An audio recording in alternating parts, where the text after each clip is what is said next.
d'avoir parmi nous une nouvelle équipe qui s'ajoute à l'œuvre de Dieu. Ce matin,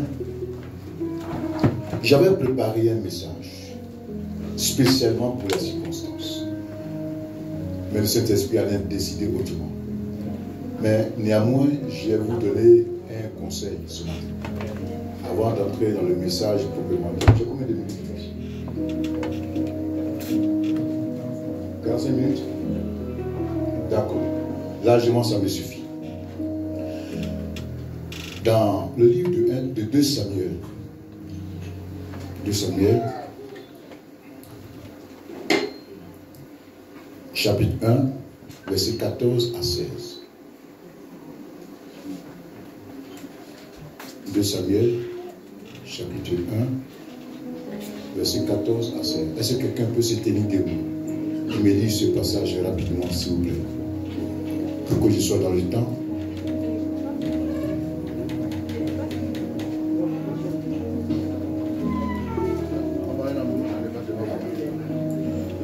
« 14 à 16. »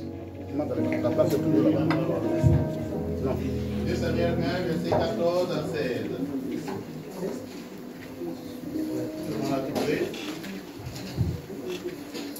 2 Samuel 1, verset 14. David lui dit: comment n'as-tu pas craint de porter la main sur loin de l'Éternel et de lui donner la mort? Et David appela l'un de ses gens et dit: approche et tue-le. Cet homme frappa l'Amalécite qui mourut. Au 16, et David lui dit: que ton sang retombe sur ta tête, car ta bouche a déposé contre toi, puisque tu as dit: j'ai donné la mort à loin de l'Éternel. Amen. Que Dieu te bénisse. Je dis, fais lire ce passage parce que David, comme je l'ai dit hier, oint par l'Éternel au travers des mains de Samuel. Et quand il a commencé à chercher à prendre sa place, qui est la royauté, il a commencé, une jalousie est montée dans le cœur de Saül. Et Saül cherchait la mort de David. Et David a couru tout le temps avec ceux qui étaient attachés à lui.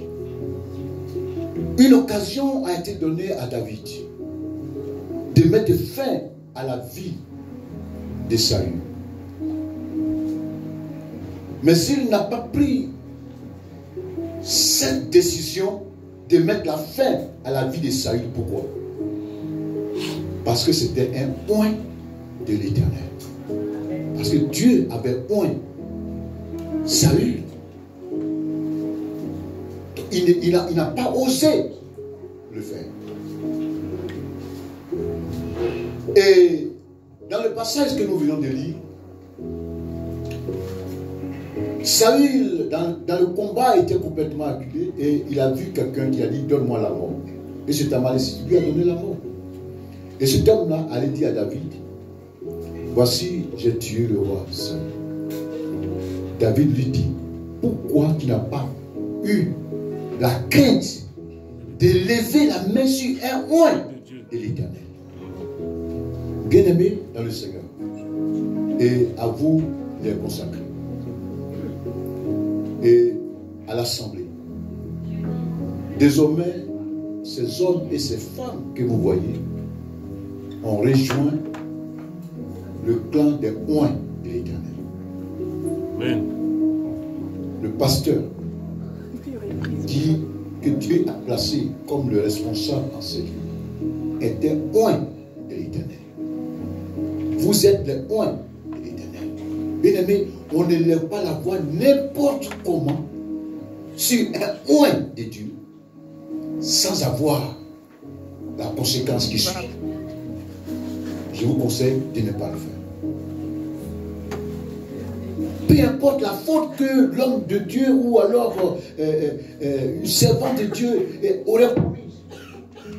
Peu importe la faute que la personne faites très attention à dire des paroles. À dire des paroles sur un oint de l'Éternel. Faites très attention. Dieu regarde à cela. Il agit toujours. Faites très attention. C'est pourquoi il y a l'ordre qui a été établi dans l'Église que chacun doit respecter. Chacun a sa place dans la maison de l'Éternel. Il y a plusieurs places dans la maison de Dieu. Pour toutes personnes qui veulent travailler, il y a une place pour chacun. Dans la maison de Dieu, c'est le seul lieu où il n'y a pas de chômeur. Où il ne doit pas normalement avoir de chômeur, mais certains se mettent complètement au chômage. Parce qu'eux-mêmes veulent être chômeurs. Sinon, dans la maison de Dieu, il y a toujours quelque chose à faire. Et pour chaque personne qui aimerait bien le faire.